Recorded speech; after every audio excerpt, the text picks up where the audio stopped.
eu sou a Priscila, esse é o Jardim Sonoro e hoje eu vou finalmente conversar com quem? Com o Milton do Bayside Kings. Até que enfim, hein, Milton? Chegou dessa vez. Demorou, mas chegou. Obrigado demais pela insistência, por você querer fazer essa parada, e você que estiver assistindo também, obrigado demais aí pelo suporte.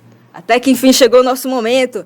Eu queria começar falando sobre o EP de vocês, o Revolução, Livre para Todos, que ele, assim, foi feito em 4 partes, não é isso? Sim.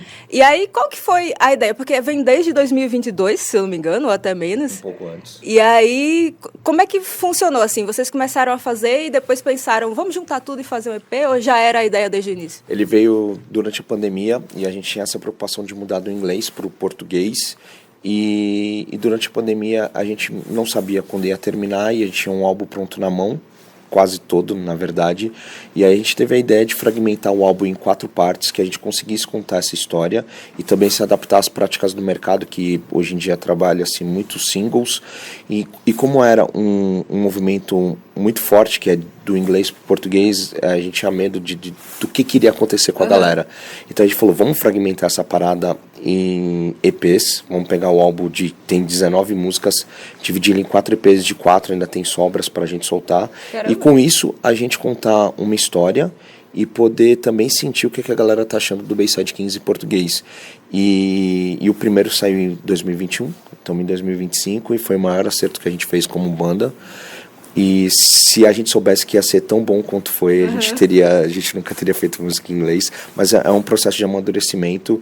Então esse álbum, que é o Livre para Todos, ele está sendo contado em 4 partes, que é o Existência de 2021, o Tempo de 2022, o Dualidade de 2023 Isso. e o Revolução de 2024. Não sei.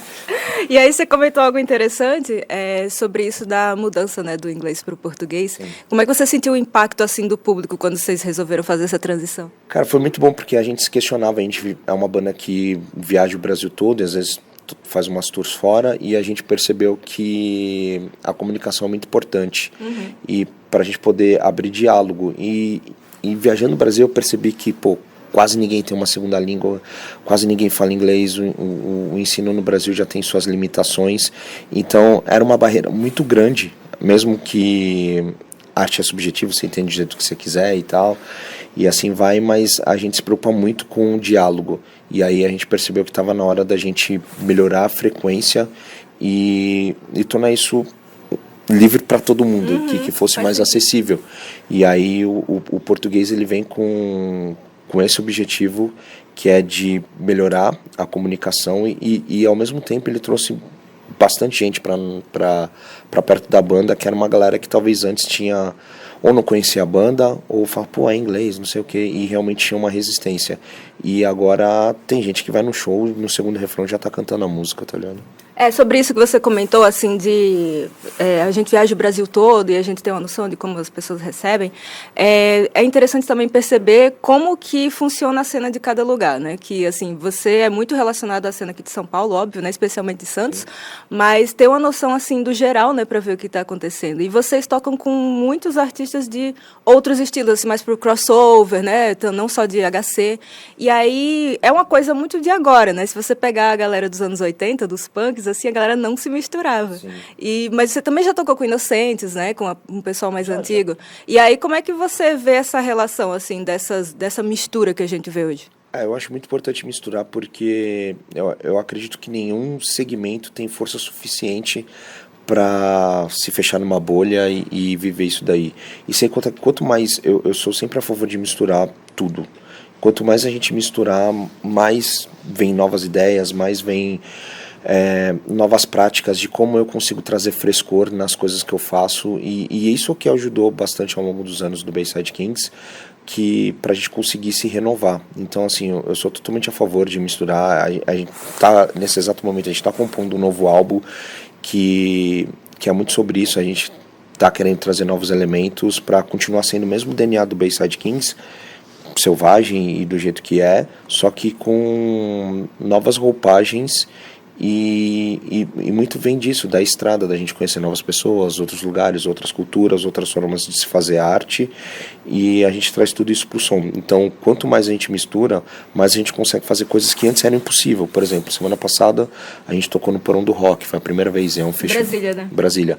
E é um festival muito grande, que tinha bandas mainstream, e a gente, que é uma banda de submundo, conseguia acessar esses lugares. A gente tocou num festival também em Salvador, que acontece no carnaval e é na praia. Legal. Então, esse é um ano que a gente está pisando em novos lugares e falando com outras pessoas também, e ao mesmo tempo fazendo as coisas que a gente sempre faz, que é se comunicar com a galera do hardcore punk, metalcore e assim vai. Deixa eu fazer uma vergonha pra você rapidinho, porque assim, sobre as pessoas com quem você toca, né? Eu tenho uma preferência assim de alguns dos feats que você fez, que foi um feat com o John Wayne, com a banda John Wayne. E assim, eu amo aquele videoclipe, eu acho todo mundo tá uma interação assim muito bacana, tem a participação do Yuri Lemes também, que inclusive nós já entrevistamos ele, vou deixar aqui o link nos cards para vocês verem. Mas eu acho que assim, a hora que você entra, é aquele momento mais badass do vídeo, assim, você bota a mãozinha no boné e tal. Parece o final boss do game, assim. Eu falo que é a entrada de vilão. Muita gente fala, nossa, uma entrada de vilão. Realmente, quando eu entro ali e muda, porque o grande lance era tentar trazer a característica que eu tenho do Bayside Kings pro som e fazer uma parada totalmente diferente. Eu acho que casou muito bem. Inclusive, esse feat, eu agradeço muito os meus amigos do Johnny pelo convite, porque ele também, depois desse feat, todo mundo falava assim, por que o Bayside Kings não faz em português? E aí eu comecei a tomar uma pressão social na internet, nos shows e também dentro do meu coletivo. E aí a galera falou, mano, a gente tem que fazer em português, por que vocês não fazem em português? E aí isso daí também ajudou muito a gente fazer essa parada. Então esse feat pra mim é um dos que eu mais gosto e realmente ele é muito importante pra a carreira do Bayside Kings e também pra minha carreira individual. E faz momentos que me entreguem o outro ser como parte de mim. Legal, bem o final boss mesmo. Mas você fez vários outros feats, tem com a Escrota também, né? Você tem algum que marcou mais o seu coração, assim, algum que você tem uma preferência? Todos são muito importantes porque eles traduzem... eles trazem alguma coisa importante ou algum momento de vida que eu tava. Então, por exemplo, esse do John Wayne, eu tenho ele muito na memória porque ele vem bem nessa transição do Bayside Kings.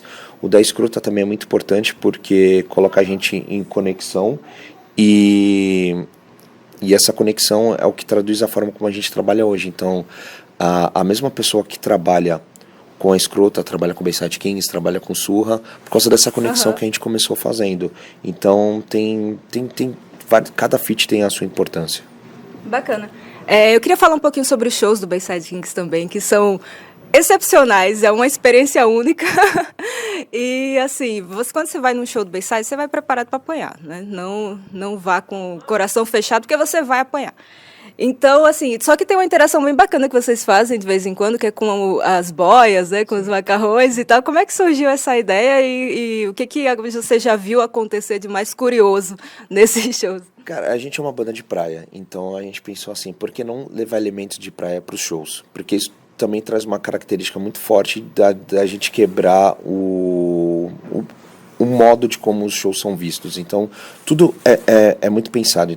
A gente tenta levar o entretenimento junto com o lance que o hardcore que ele é político, 100% político, tem a informação, mas também a gente acredita que tem que trazer um pouco de entretenimento, porque às vezes tem pessoas que saem do trabalho puta, ela só quer ter um bom tempo no show, então assim, ela tá procurando entretenimento. Tem gente que às vezes quer encara o hardcore como uma maneira de manifestação social, e elas querem viver isso daí, poder ter um lugar para elas se sentirem acolhidas e poder debater as ideias que elas têm, que é a parte política. Então a gente junta tudo isso daí.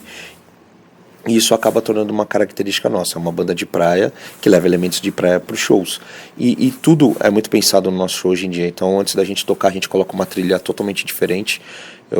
A gente tem uma playlist chamada Antes do Show no Spotify, que é só New Wave, que é uma parada que eu gosto muito, New Wave, anos 80. Então a gente coloca meio que para quebrar o ritmo do show. Porque imagina, já vem uma banda antes ou vai vir uma banda depois, que é tão pesada ou rápida como Bayside Kings.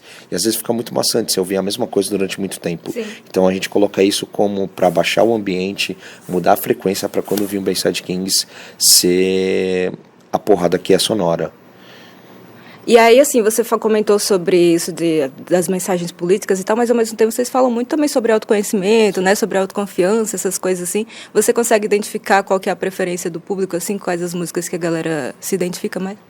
Cara, nessa fase em português eu acredito que existência, porque a existência fala sobre você ter um rosto, sobre você ter uma voz e fazer essa voz dar autoafirmação e de você ter um posicionamento no mundo. Desobedecer também eu acho muito forte, porque cada música, quando a gente escreve as músicas, pensa nas músicas, elas meio que se complementam em ordens diferentes.